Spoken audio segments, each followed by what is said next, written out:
Good morning to all the students of class 7. Today we shall continue ahead with the previous chapter, that is chapter 15, entitled Malala's Speech. Mind you children, we have already started up and completed first few paragraphs of this chapter, and today we shall complete this in this very particular video. And just to recapitulate children, this Malala's speech, this is an extract derived from the speech delivered by a girl named Malala Yousafzai. Yes, the girl named Malala Yousafzai. So Malala Yousafzai is a Pakistani activist for female education and the youngest ever Nobel Prize laureate. And she is known mainly for human rights advocacy for education and for women in her native place in Swat Valley in northwestern province, wherein children, the local Taliban at times had banned girls from attending school. Therefore, Malala's advocacy since then has turned into an international movement, wherein Malala, she has spoken for the rights of children and women of her place. So children, without much ado, let us turn our page to 123. Page number 123, and as I read and explain, I want you all to be very careful and attentive and follow what is explained and read. So let us start with it. In the very first paragraph of page 123, Malala Yousafzai, she expresses her pride to be the first Pakistani and to be the youngest person to receive the Nobel Prize award. She is totally honored and she is so elated, and she couldn't express how much grateful she is to receive the Nobel Peace Prize award just at the age of 17 years. Then she tells that I am also honored to receive this award together with Kailash Satyarthi. So Malala Yousafzai refers to the name of Kailash Satyarthi. So Malala Yousafzai, she tells that she is honored to receive the award of Nobel Prize or Nobel Peace Prize with a man named Kailash Satyarthi. So children, who is Kailash Satyarthi? Our very own Kailash Satyarthi is an Indian activist, is an Indian social reformer who campaigned against child labor, and he advocated the universal right for education. So Malala Yousafzai, this Malala Yousafzai, she shared the award with our Indian activist Kailash Satyarthi. So these two people, they received the Nobel Peace Prize award together. They shared the award, and she expresses her opinion and tells that as long as I can live, we can work together and show the entire world that the Indian and the Pakistani, they can work together for a better cause and achieve their goal for children's right. Because mind you children, this Malala Yousafzai, she too spoke for children's education, especially girls' education, and Kailash Satyarthi, he also fought for children's right and children's education. Then after Yusuf Malala, she says that this award is not just for me. It is for those forgotten children who want education. So Malala Yousafzai, she tells that this Nobel Peace Prize award is not just for me, rather it is for those forgotten, deprived children who all are devoid and deprived of any education. And those are the frightened children who crave and who want peace. She says it is for those voiceless children who want change. So Malala, she is speaking on behalf of those deprived and voiceless children who all are living under great pressure and who want and they crave for peace and security. Then she tells in the next paragraph, education is one of the blessings of life and one of its necessities.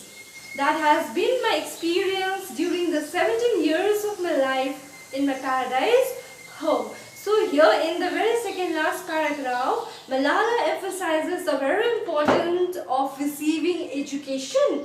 She tells that when she had been there right from early childhood, she felt the necessity, she felt the very need of receiving education.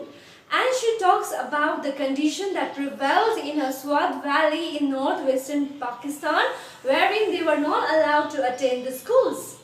And they had so much of thirst and they had so much of cravings for education, so much so that she tells that she remembers that when they used to paint their hands with henna, with the colors, instead of drawing flowers on the hands, Malala tells that she, along with her friends, they used to write mathematical formulas on their henna, on their hands with those color pens.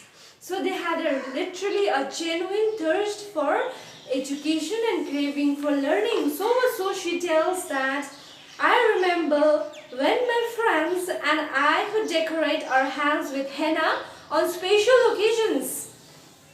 And instead of drawing flowers and patterns, we would paint our hands with mathematical formulas and equations. That means these people, they really had a genuine and deeper craving for learning and education. So much so that they would paint their hand with henna mehendi, not with the pattern of those flowers, but with mathematical formulas and equations. She says, we had a thirst for education, a deeper desire for education. And she knew that our future was right there in the classroom. She knew that our future was not there in the confined Swat Valley. Rather, her future, bright future, laid ahead in the four corners of the classroom, where she will receive education and she will become literate and she will be a learned person, and later on she could create a difference in the society wherein she lived in. But then towards the end of the story, she tells something very interesting. Something very serious to ponder about. She tells, let me read for you, but things did not remain the same.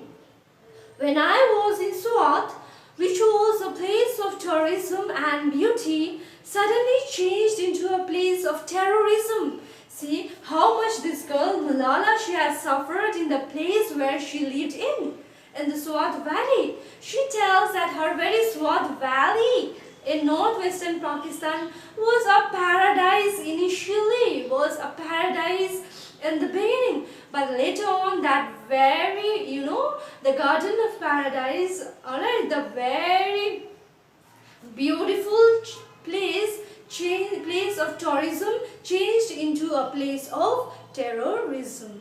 She had to be lived and crushed under the very fear of those terrorist people and very under the environment of terrorism, and she had her feelings and desires and her wishes had to be crushed under the very fear of living under the dread and living under the threat of terrorist attack.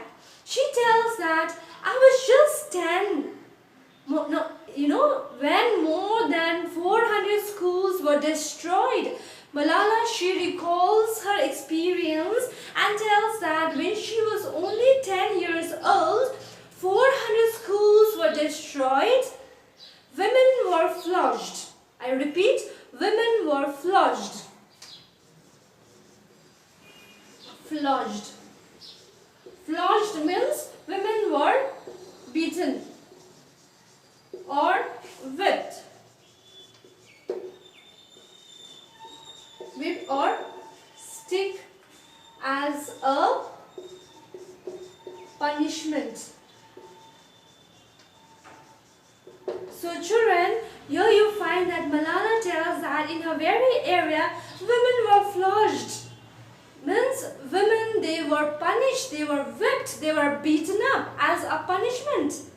And thousands of people were killed, and our beautiful dreams turned into the nightmare. The very beautiful dreams of going to school and learning and receiving education all shattered to dust when her beautiful dreams turned into nightmares, because schools were burned, women were flogged, girls were banned from attending schools. So living under such situation was really difficult for this girl, Malala Yousafzai, who really wanted to come out of that box and leave her dreams. Then she tells, education went from being a right to being a crime. This is beautifully said by this girl Malala, where she says that education, which is a right, it became a crime. And girls were stopped from going to school. When my role suddenly changed, my priorities changed too. So she tells that I had two options. One was to remain silent and wait to be killed. And the second was to speak up and then be killed. So, here Malala Yousafzai, she ends her speech in a very beautiful note. She tells that living under such circumstances made her change her priorities, made her change her desires and her importance of life. She tells that there were two things. She had two options. One was to remain quiet and suffer and eventually to be killed. And the other one was to voice up, and the other one was to speak up and then to be killed. So she says that I chose the second one. I decided to speak up and to be killed. So you find that this girl Malala Yousafzai, she is really an epitome of courage and bravery, where she decided to speak up and to be killed rather to remain silent and quiet.